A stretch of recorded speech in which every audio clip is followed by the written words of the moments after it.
Hello, എൻ്റെ ഒരുപാട് നാളത്തെ ആഗ്രഹം കൊണ്ട് ഞാനും അത് വാങ്ങി. ഏത്? നമ്മളുടെ ന്യൂട്രിഡേമിൻ്റെ മോയ്സ്ചറൈസർ. ഞാൻ കുറേ നാളെ വിചാരിക്കുന്നത് വാങ്ങണമെന്ന്, പക്ഷേ അതിൻ്റെ റേറ്റ് കുറച്ച് ഹൈ ആയതുകൊണ്ട് തന്നെ എനിക്ക് അത്ര അഫോർഡബിൾ ആയിരുന്നില്ല. 800 റുപ്പീസ് ആയിരുന്നു ഇതിന് സ്റ്റാർട്ടിങ് കൊടുത്തത്. ഞാൻ വിചാരിച്ചു അത് കുറയുമായിരിക്കും, പക്ഷേ ഇതിൻ്റെ റേറ്റ് കൂടിക്കൊണ്ടേ ഇരുന്നു. പിന്നെ 900 ആയി. ഇപ്പം ഇത് അവൈലബിൾ ആയിട്ടുള്ളത് 1000 റുപ്പീസിനാണ്. അപ്പം അങ്ങനെ ഹസ്ബൻഡിനോടൊക്കെ പറഞ്ഞിട്ട് ഞാനും ഒന്ന് വാങ്ങി. സാനിയപ്പൻ്റെ റിവ്യൂ കണ്ടിട്ട് ഞാൻ വാങ്ങിയ ഒരു മോയ്സ്ചറൈസറാണ്. സാനിയപ്പനെല്ലാം യൂസ് ചെയ്യുന്ന മോയ്സ്ചറൈസറാണെന്നാണ് പറയുന്നത്. അപ്പോൾ നമുക്കൊന്ന് നോക്കാം, നമുക്ക് എത്രത്തോളം നല്ലതാണെന്ന് നമുക്ക് നോക്കാം.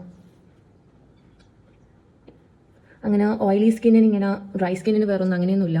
അപ്പം നമുക്ക് എല്ലാവർക്കും യൂസ് ചെയ്യാൻ പറ്റുന്ന ഒരു മോയ്സ്ചറൈസറാണ് ഈ ന്യൂട്രിഡേമിൻ്റെത്. വൈറ്റമിൻ ഇ അടങ്ങിയിട്ടുള്ള ഒരു മോയ്സ്ചറൈസറാണ്. അപ്പോൾ നമുക്കിത് ഡെയിലി യൂസിന് ഏറ്റവും ഓയിലി സ്കിൻ ആയാലും ഡ്രൈ സ്കിൻ ആയാലും ഡെയിലി യൂസിന് പറ്റുന്ന മോയ്സ്ചറൈസറാണിത്. അങ്ങനെ ഒരു ക്രീമിയൊന്നല്ല, ഓയിലിയുമല്ല, നോർമലി കുറച്ച് സോഫ്റ്റ് ആയിട്ട് നിൽക്കുന്ന ഒരു മോയ്സ്ചറൈസറാണ്. വലിയ കുഴപ്പമില്ല അല്ലേ? അങ്ങനെ ഒരു ഓയിലി ഫീലിങ്ങും ഇല്ല, വൈറ്റ് കാസ്റ്റും ഇല്ല. നോർമലി ഒരു തിളക്കമുണ്ട് ഫേസിന്. അപ്പം നോർമൽ സ്കിന്നുകാർക്കും ഓയിലി സ്കിന്നുകാർക്കും ഡ്രൈ സ്കിന്നുകാർക്കും ഒരുപോലെ സ്യൂട്ടാവുന്ന ഒരു മോയ്സ്ചറൈസറാണ്. അപ്പം എല്ലാവരും ഒന്ന് ട്രൈ ചെയ്ത് നോക്കും.